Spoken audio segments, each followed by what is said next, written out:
Stimulation.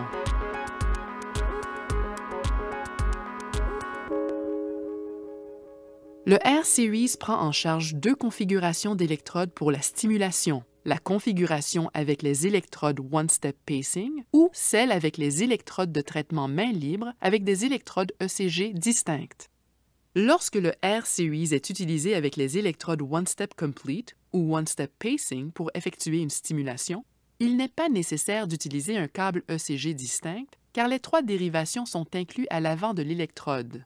Vérifiez que l'extrémité rouge du câble de l'électrode One-Step Pacing est raccordée au connecteur du câble One-Step rouge. Vérifiez que l'extrémité noire du câble ECG est raccordée au connecteur noir à l'arrière du R-Series.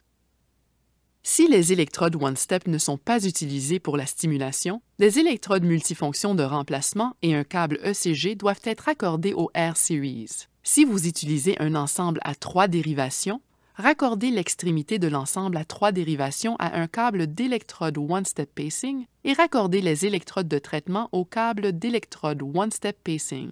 Vérifiez que l'extrémité rouge du câble de l'électrode One-Step est raccordée au connecteur du câble One-Step rouge. Vérifiez que l'extrémité noire du câble ECG est raccordée au connecteur noir à l'arrière du R-Series. Avec un câble séparé à 3 ou 5 dérivations, vous devez raccorder l'ensemble au connecteur du câble ECG noir à l'arrière du R-Series.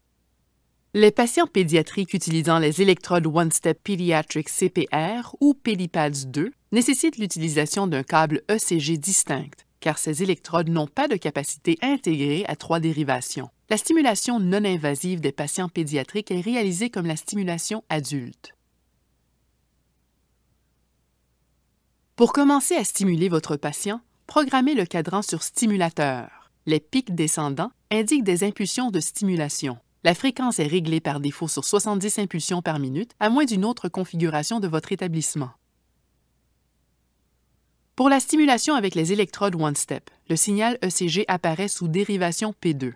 Il importe de noter que, si les signaux ECG acquis par les dérivations P1, P2 ou P3 sont appropriés pour déterminer la capture électrique pendant la stimulation, ils ne doivent pas être utilisés à des fins diagnostiques. Utilisez des électrodes ECG conventionnelles et un câble ECG distinct destiné à cette fin. Augmentez la puissance en tournant le cadran dans le sens des aiguilles d'une montre.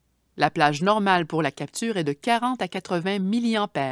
L'intensité minimale pour atteindre la capture est le seuil du patient. Lorsque vous avez déterminé le seuil de stimulation, réglez l'intensité sur 10 % au-dessus du seuil. Confirmez la capture électrique en visualisant un pic de stimulation vers le bas suivi d'un QRS élargi et une onde T étendue et parfois élargie se produisant à la fréquence de stimulation sélectionnée. Le rythme intrinsèque doit être absent.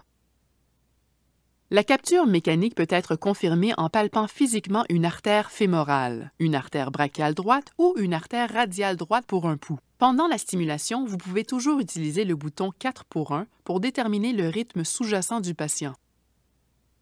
Appuyer sur le bouton 4 pour 1 et le maintenir enfoncé supprime 3 des 4 impulsions du stimulateur pour visualiser le rythme sous-jacent sans perdre la capture.